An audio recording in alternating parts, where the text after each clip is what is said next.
नमस्कार। सबसे पहले सभी देशवासियों को 79वें स्वतंत्रता दिवस की हार्दिक शुभकामनाएं। स्वतंत्रता दिवस, इसका मतलब सिर्फ तिरंगा झंडा फहरा देना नहीं है। 15 अगस्त 1947 वह दिन जब लाखों बलिदानों, अनगिनत संघर्षों और असीम साहस से भारत को आज़ादी मिली थी। भारत ने अपनी आज़ादी छीन करके पाई थी। तब हमारे स्वतंत्रता सेनानियों ने सोचा था कि यह देश न्याय, भाईचारे, समानता से चलेगा। उन्होंने सपना देखा था कि हर छात्र को उचित शिक्षा मिलेगी और उचित शिक्षा पाकर के वो देश को आगे बढ़ाने का काम करेगा। जो युवा हैं वो अपने हुनर से इस देश को मजबूत बनाने का काम करेंगे। किसान जो पूरे देश का पेट पालता है उसको सम्मान मिलेगा, उसके मेहनत को सम्मान दिया जाएगा। इस स्वतंत्र भारत में महिलाएं बिना डर के कहीं पर भी जाने की उन्हें स्वतंत्रता मिलेगी, उन्हें जीने का हक मिलेगा और हर एक नागरिक को बिना धर्म, बिना जाति के, बिना भेदभाव के बराबर का हिस्सा मिलेगा। लेकिन क्या आज वो आज़ादी हमें मिली है जो हमारे स्वतंत्रता सेनानियों ने अपनी जान की बलिदानी देकर के की थी? जो उन्होंने सपना देखा था, क्या आज वही आज़ादी से हम जी रहे हैं?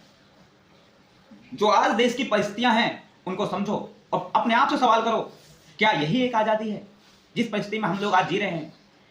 छोटे छोटे बच्चों के स्कूलों को लगातार बंद किया जा रहा है, उनके बैग से किताबों को छीना जा रहा है, उनके हाथ से कलम को छीना जा रहा है। तो क्या ये आज़ादी है? इस आज़ादी के लिए लाखों लोगों ने अपने जान की बलिदान दे दी थी। युवाओं को रोजगार के नाम पर उनको पेपर लीक किया जा रहा है, भर्तियां नहीं निकल रही हैं। अगर वो अपने हक की मांग कर रहे हैं तो उनको लाठियां मिल रही हैं सड़कों पर। शिक्षक जो अपने छात्र की आवाज उठा रहा है उनको लाठियां मिल रही हैं, उनको पीटा जा रहा है, उनको हिरासत में लिया जा रहा है। ये वही देश है जहां पर शिक्षक को गुरु माना जाता है और गुरु को भगवान से ऊपर का दर्जा दिया जाता है।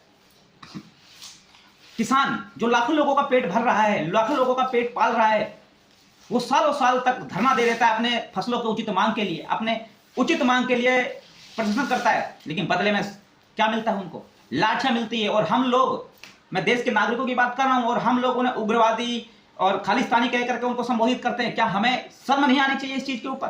क्या यही वो आजाद देश है? वहीं पर महिलाओं की अगर बात करें तो महिलाओं खुद को, अपने आप को असुरक्षित महसूस कर रही हैं। सरकार का एनसीआरबी का डेटा कहता है कि हर 17 मिनट में हमारे देश में एक बलात्कार हो रहा है। और जब वो महिलाएं अपने लिए सुरक्षा की मांग कर रही हैं तो हम देशवासी उनके साथ खड़े होने के बजाय बल्कि उल्टा उनका ही चरित्रहीन करने में लग जाते हैं। करोड़ों करोड़ रुपए भ्रष्टाचार के नाम पर निकल लिए जाते हैं। सड़क बनाने के नाम पर, नाली बनाने के नाम पर, रोड बनाने के नाम पर, पुल बनाने के नाम पर करोड़ों करोड़ रुपए भ्रष्टाचारी इस आम जनता के पैसों को खा रहे हैं। कोई बोलने वाला नहीं है। जगह जगह पर देखो, बरसात के मौसम में, चाहे आप गुजरात का ले लीजिए, चाहे आप गुड़गांव का ले लीजिए, फरीदाबाद का ले लीजिए, दिल्ली का ले लीजिए, पूरा शहर, पूरा इलाका पानी में डूबा हुआ है।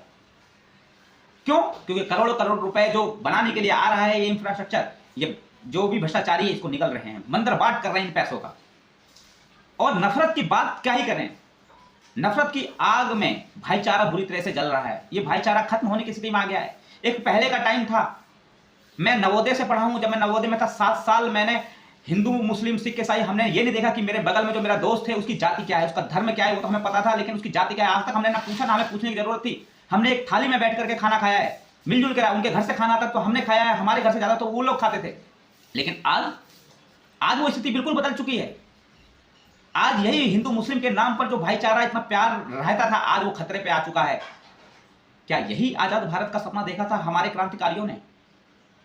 क्या इसी आजाद भारत के लिए हमारे क्रांतिकारियों ने अपनी जान की बाजी लगा दी थी? क्या यही था वो आजादी जिसके लिए भगत सिंह, राजगुरु, सुखदेव, चंद्रशेखर आजाद, सुभाष चंद्र बोस और भी लाला लाजपत राय, इतने सारे क्रांतिकारी जो थे, उनके फांसी के फंदों को उन्होंने चूम लिया था? क्या यही वो सपनों का भारत है जिसके लिए महात्मा गांधी ने असहयोग आंदोलन चलाया था, नमक तोड़ो आंदोलन चलाया था, दांडी यात्रा वगैरह करी थी, इतने सारे आंदोलन चलाए थे? इन सब के संघर्षों से हमें आज़ादी मिली है। लेकिन क्या हमें अपने आप से पूछने की जरूरत है, क्या हम उस आज़ादी को कायम रख पा रहे हैं जिसकी हम लोग बात करते हैं? आज तिरंगा जरूर फहराइए, लेकिन उसके नीचे खड़े होकर के ये भी सोचिए कि असली आज़ादी तभी होगी जब हर भारतीय अपने आप को सुरक्षित महसूस करेगा, हर भारतीय को शिक्षा पाने का अधिकार होगा, अच्छे स्वास्थ्य पाने का अधिकार होगा और उनको एक समान अवसर मिलेगा इस देश में। तब तिरंगे की शान सिर्फ हवा में नहीं, हर एक इंसान के दिल में होगी। जय हिंद।